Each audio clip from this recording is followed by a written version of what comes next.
Salut à tous et bienvenue sur ma chaîne.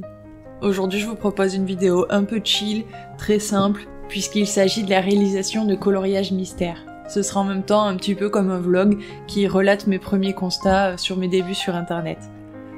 Lorsque je me suis lancée sur les réseaux sociaux, j'avais annoncé que j'allais principalement présenter des contenus couture, mais également d'autres loisirs créatifs. Aujourd'hui c'est au tour des coloriages.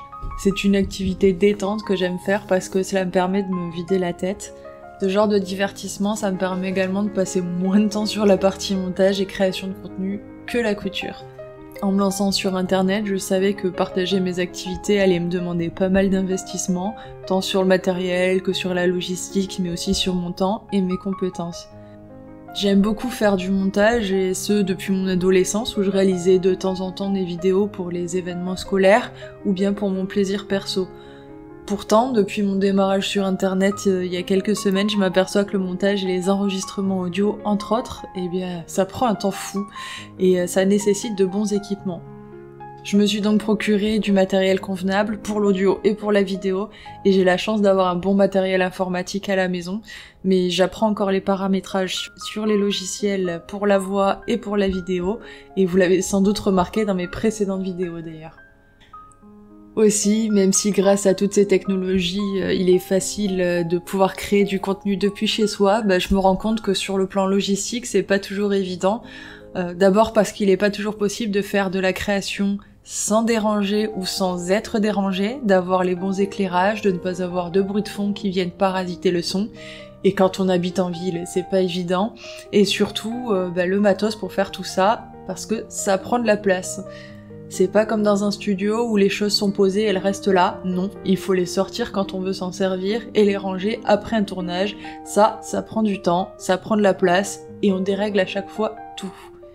Même si j'avais déjà eu l'occasion de faire du montage avant de me lancer sur les réseaux, je réalise que ça prend énormément de temps et je constate que je passe plus de temps à monter qu'à me filmer en train de réaliser mes activités.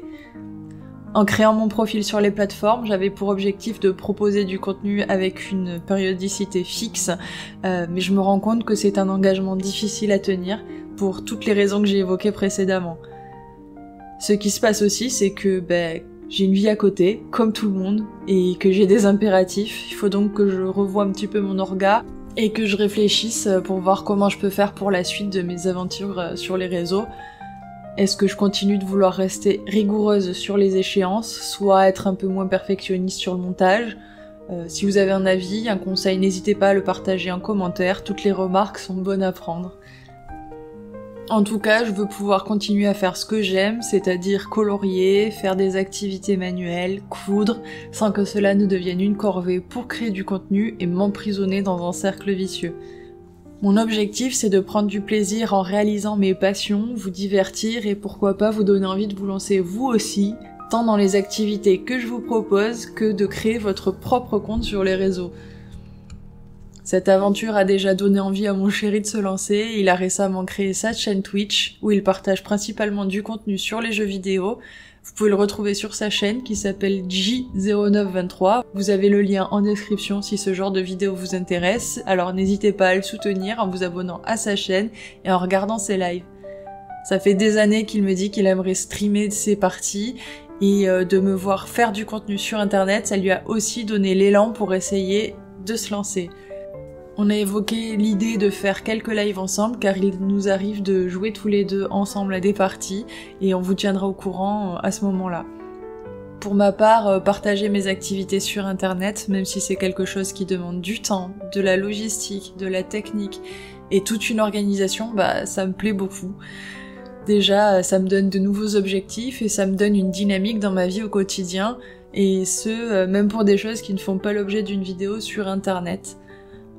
J'avais des dizaines de choses à faire avant pour lesquelles je me disais flemme, je le ferai plus tard. Et depuis que je fais des vidéos, j'ai l'impression de moins procrastiner. En me mettant sur les réseaux, j'ai aussi l'impression d'avoir plus d'idées sur les choses à faire et à créer. Je regarde ce que font les autres créateurs, non pas que je me définisse comme une créatrice, mais pour pouvoir voir comment ils présentent leur contenu et m'en inspirer. J'ai aussi l'impression d'avoir un regard plus pointu et ça me permet de revoir un peu la qualité de ce que je vous propose afin que ce soit le plus propre possible. Aussi, au moment où j'enregistre l'audio pour cette vidéo, nous sommes le mercredi 19 février 2025.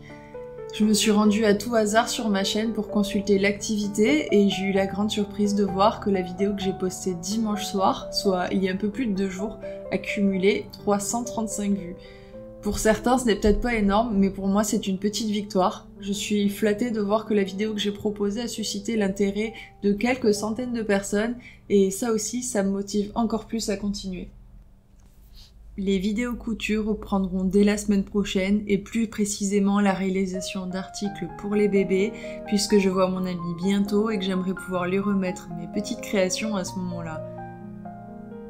J'ai aussi d'autres idées de projets à vous présenter, en couture mais pas que, pour varier un peu les plaisirs.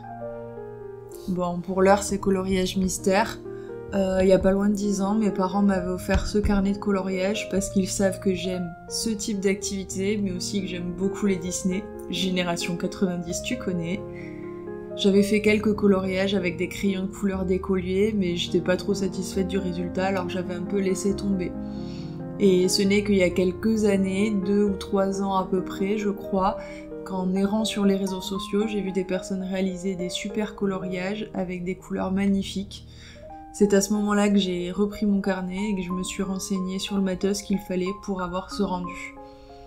Pour ma part, je suis plutôt branchée coloriage au crayon de couleur à l'huile et je dispose d'un pack de 520 crayons à l'huile de chez Brutfunner.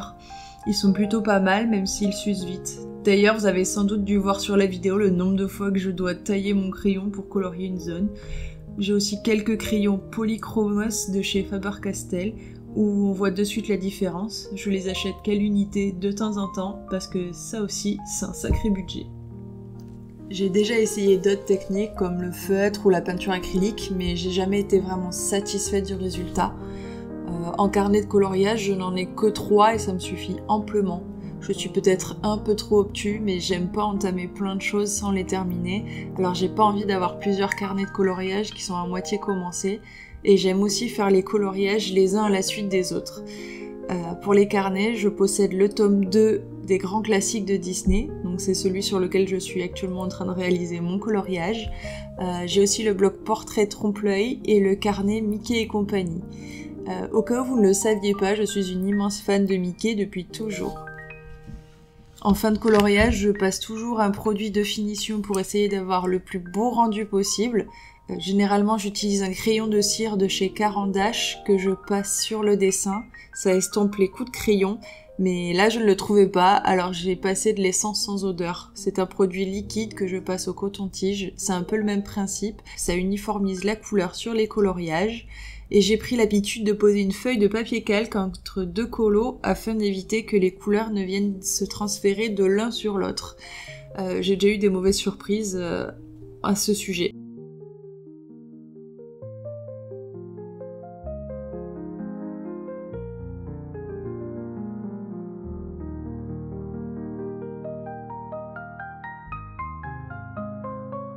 Voilà, mon coloriage est terminé. Est-ce que vous avez reconnu le personnage ? Je vous remercie à tous d'avoir regardé cette vidéo jusqu'au bout. N'oubliez pas de vous abonner à ma chaîne et de me suivre sur mes autres réseaux sociaux, donc Twitch et Instagram. Les liens sont en description. N'hésitez pas à me faire part de vos commentaires pour que je puisse m'améliorer et n'hésitez pas à liker la vidéo si elle vous a plu. À très vite, salut!